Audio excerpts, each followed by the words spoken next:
Het belangrijkste nieuws van Curaçao in het Nederlands. Extra Journaal. Vers van de pers. Welkom bij Extra Journaal. Fijn dat u weer kijkt, want we hebben het belangrijkste nieuws voor u op een rij gezet. En we beginnen met het bericht dat de directeur van de Capriles Kliniek uitleg geeft. Het gaat om Henk Kamsteeg, die heeft een brief gestuurd aan minister Javier Silvania van Gezondheid, Milieu en Natuur over dienstbrief met vragen over de sluiting van een van de onderdelen van de Capriles Kliniek. Het gaat om Mio Manyang. Dat is een kliniek dat is een onderdeel waar drugsverslaafden en ex-drugsverslaafden worden behandeld. Volgens de minister had hij op de hoogte moeten worden gesteld van de sluiting daarvan. Maar Kamsteeg legt uit, het heeft te maken met reorganisatie, efficiëntie. Er waren 8 patiënten die werden begeleid. 6 daarvan zijn naar 1 afdeling en ook die andere 2 zijn onder dak gekomen. Dus het heeft niks te maken met sluiting van iets waarvoor geen hulp meer is. De mensen komen niet op straat te staan. Dus daarmee heeft hij uitleg gegeven aan de situatie. En volgens minister Silvania op zijn Facebookpagina is daarmee de case closed, de zaak gesloten en is er duidelijkheid gekomen. Vrouw aangevallen door zwerm bijen. Dat gebeurde gisteren op de Brigadiersweg. Was een vrouw haar hond aan het uitlaten toen ze werd aangevallen door een zwerm bijen. Ze rende weg, ze probeerde zich te verschuilen, maar ontving toch meerdere steken. Politie kwam ter plaatse om hulp te verlenen en de bijen bleken in een verlaten huis te zitten. Imker is erbij geroepen, maar het is dus weer een incident waarbij bijen ogenschijnlijk zomaar iemand aan hebben gevallen. En dat is natuurlijk verontrustend. De politie benadrukt, mocht u een zwerm bijen zien, belt dan meteen de politie. Volgens de SER is de wet stagevergoeding rechtvaardig. Daarmee bedoelen ze dat het niet onverstandig zou zijn als een dergelijke wet er komt. De SER heeft advies uitgebracht over een initiatiefwetsvoorstel dat bedrijven verplicht om stagiairs een vergoeding te betalen. En volgens de SER is er belangrijk dat er duidelijkheid komt over stagevergoedingen, omdat op de invoering van een verplichte vergoeding bij kan dragen aan betere kansen voor studenten en ook mensen met een kleinere beurs of met een financieel-economische situatie waarbij ze niet zomaar stage kunnen lopen zonder betaald te worden, is het belangrijk dat er daadwerkelijk een regeling of in ieder geval een wet komt die daar duidelijkheid over geeft.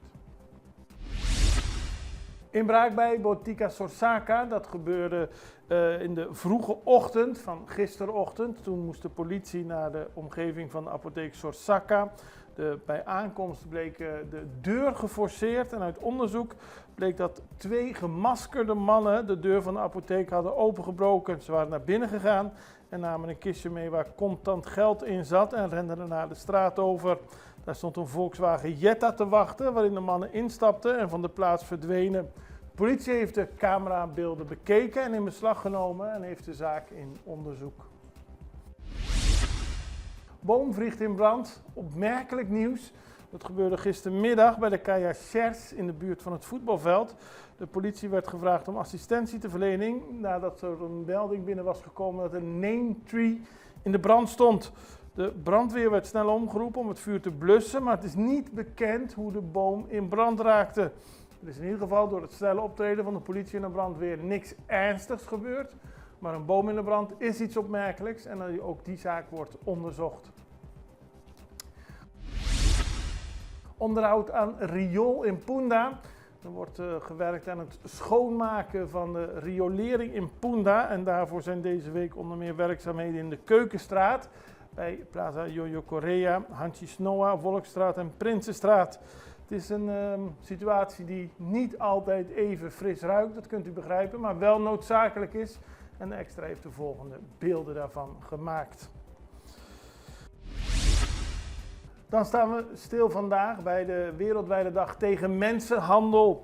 De PATH, dat is de Preventie van Misbruik en Mensenhandelorganisatie op Curaçao, staat hier stil bij dat ook op Curaçao er veel aandacht moet zijn voor de kwalijke gevolgen van mensenhandel. Er wordt een oproep gedaan aan iedereen op Curaçao. Als je iets ziet dat niet goed voelt, zeg er iets van. Als je het gevoel hebt dat iemand in gevaar is, zoek hulp. mensenhandel moet bestreden worden en daarvoor is de hele samenleving nodig, zo benadrukt PEF. En vandaag wordt er dus wereldwijd aandacht aan besteed. Wij gaan even over naar een break. We zijn zo bij u terug. Extra in Nederland. Van Amsterdam tot Arnhem, van Groningen tot Maastricht, Extra is erbij. Volg Extra Digitaal en blijf op de hoogte van de belangrijkste ontwikkelingen in Nederland. Extra Digitaal is te zien op verschillende platforms en kanalen zoals WhatsApp, YouTube, Facebook, Instagram en ook TikTok. Wilt u ons op de hoogte brengen van een evenement of iets doorgeven? Neem contact op via WhatsApp, e-mail, Facebook of bel gewoon 06 1364 2945. Volg of abonneer je op Extra Digitaal. Klik aan en volg ons.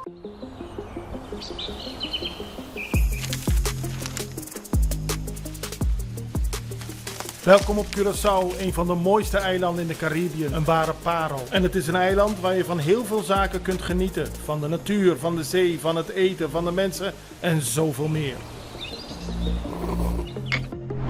Curaçao is een eiland waar heel veel gebeurt op het gebied van politiek, cultuur, sport en zoveel meer. En Extra Journaal brengt het belangrijkste nieuws van Curaçao.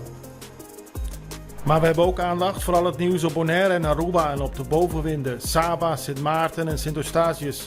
En we belichten al het nieuws van alle kanten. Het nieuws is duidelijk, actueel en vers van de pers.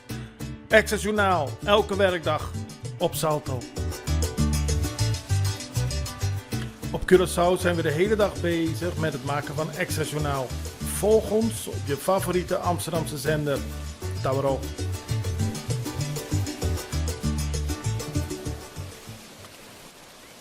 We beginnen op Sint Maarten, want die hebben ook veel toeristen gekregen aan het begin van dit jaar en nog steeds. Maar de cijfers van januari tot en met maart van dit jaar zijn binnen.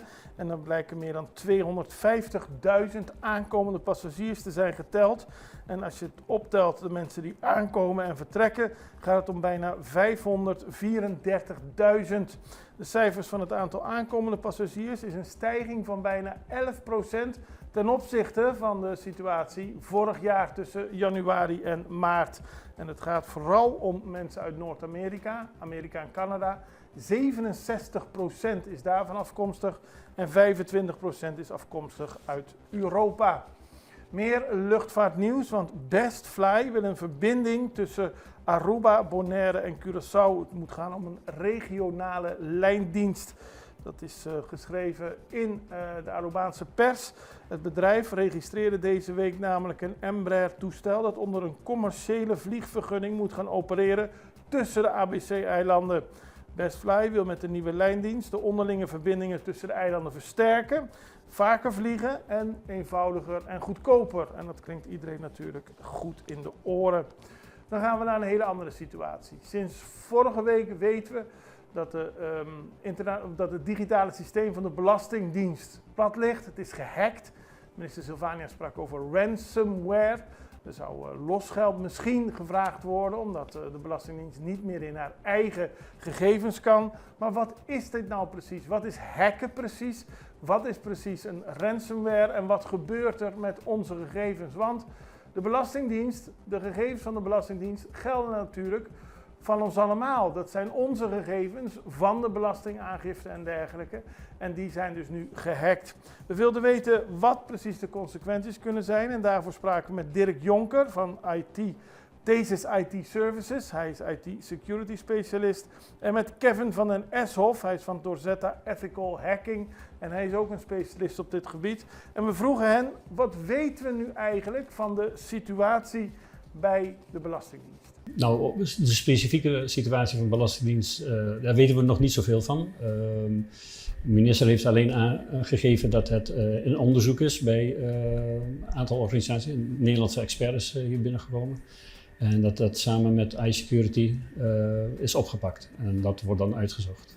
En zijn jullie geïnteresseerd in deze zaak? Zeker, zeker. Kijk, als het je beroep is en je bent er natuurlijk continu mee bezig, dan ben je altijd geïnteresseerd in gebeurtenissen. Niet altijd in de positieve zin van het woord natuurlijk, maar ik denk wel dat het belangrijk is dat we er met z'n allen van leren. Je bent van ethical hacking. Wat is ethical hacking? Ja, wij zijn een groep specialisten die zich specialiseren in het uitvoeren van ethical hacking opdrachten. En wat we doen, we zoeken kwetsbaarheden binnen software en systemen van organisaties. Die melden we netjes en dan kunnen we de cyberweerbaarheid van die organisaties verbeteren. Want hacking heeft een negatieve connotatie, dat is iets waar mensen ongevraagd in jouw systeem komen. Maar ethical hacking is dat juist gebruik maken op een positieve manier. Eigenlijk wel. En we zouden het liefst zien dat hacking een positief positieve lading zou hebben. Maar helaas moeten we het woordje ethical ervoor zetten. Want wij zien cybercriminelen dat die hun kennis inzetten voor het verkeer. Bij de Belastingdienst is nu sprake van een noodsituatie. We zitten licht plat, er wordt onderzocht, we weten het niet precies.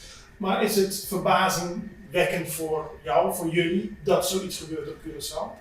Nou, dat niet. In principe kan iedereen aangevallen worden, er kan overal ingebroken worden. Het is natuurlijk zaak dat je de juiste maatregelen neemt om dat zoveel mogelijk in te perken. En dat is eigenlijk ook ons idee om dat voornamelijk hier aan te geven dat, nogmaals, je bent nooit 100% veilig, maar neem in ieder geval op zijn minst de basishygiëne op orde en neem maatregelen om het zoveel mogelijk te voorkomen.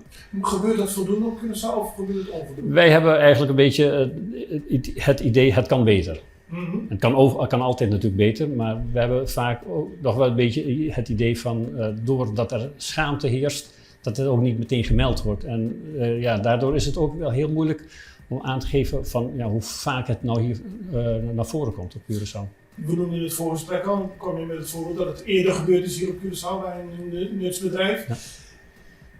Leren we daarvan? Is het de overheid die alle bedrijven moet zeggen van jullie moeten er meer aan doen? Of is het gewoon per bedrijf afhankelijk? Ik denk dat de overheid op zich wel een hele goede taak hierin heeft om op zijn minst met een meldplicht te komen, wat in Europa wel van toepassing is.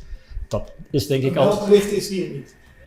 Hier is geen meldplicht, nee. En Curaçao heeft een organisatie die daarop zou moeten inspringen, ook een beleidsstructuur moet maken, met regelingen komen.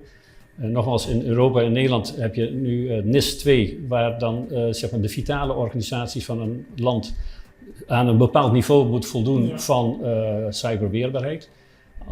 Anders wordt het management daar ook persoonlijk op aangesproken. Dus dan wordt het serieuzer? Wordt het serieuzer. En als je dat hier niet hebt of hier niet implementeert, en nogmaals, dat is dus een NIS 2, dat is dus via de Europese Commissie opgelegd en door de regering eigenlijk opgelegd. En dat is eigenlijk ook zaak dat hier gaat gebeuren. Want straks, je hebt hier heel veel organisaties die zaken doen met Europa, met Nederland, met Amerika. Ja.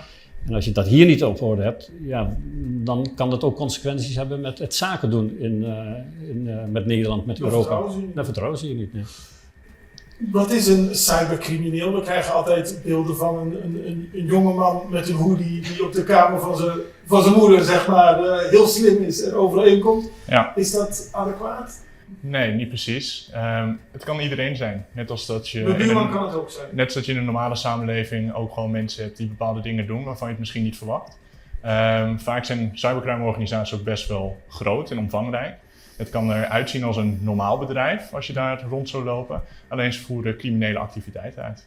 En dat kan overal zijn, maar we zien bijvoorbeeld bepaalde regio's. En omdat het internet natuurlijk die toegang geeft tot heel de wereld, zie je dat die bedrijven, zoals in Rusland, Noord-Korea en ook andere landen, dat die acties uitvoeren, hacks uitvoeren, ook bijvoorbeeld hier. Dat zou zeker kunnen, absoluut. En de minister spreekt over ransomware. Ransom betekent losgeld. Betekent dat automatisch dat er losgeld gevraagd is of weten we dat niet? Dat weten we op dit moment niet, maar op het moment dat er ransomware is geïnstalleerd en op dat moment bestanden op slot staan eigenlijk, waardoor medewerkers ook niet meer bij bepaalde bestanden kunnen en hun werkzaamheden niet kunnen uitvoeren, is vaak wel een logische vervolgstap dat inderdaad de ransomware wordt geëist. Maar de hoogte daarvan weten we op dit moment nog niet en we weten inderdaad ook nog niet of dat er op dit moment al iets geëist is. Later vanmiddag komt het hele interview dat we hadden met Dirk en Kevin op de website van Extra.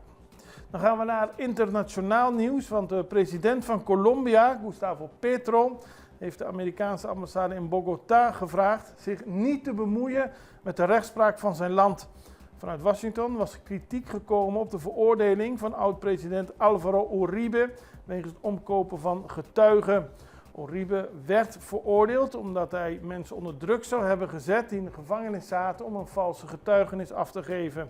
En dat heeft ertoe geleid dat de Amerikaanse minister van Buitenlandse Zaken, Marco Rubio, zei dat er sprake is van een rechterlijke macht van radicale rechters in Colombia die een politieke uitspraak hebben gedaan. En Petro, die sowieso al een gespannen relatie onderhoudt met zijn ambtgenoot Donald Trump, ziet dit als een inmenging in de internationale soevereiniteit. En hij eist van de Amerikanen dat ze zich niet mengen in de rechtspraak van mijn land, aldus Petro. Waarom zouden we het hoofd buigen voor de mensen die vanuit een ander land commentaar geven over onze rechtspraak? Zijn we opnieuw een kolonie geworden?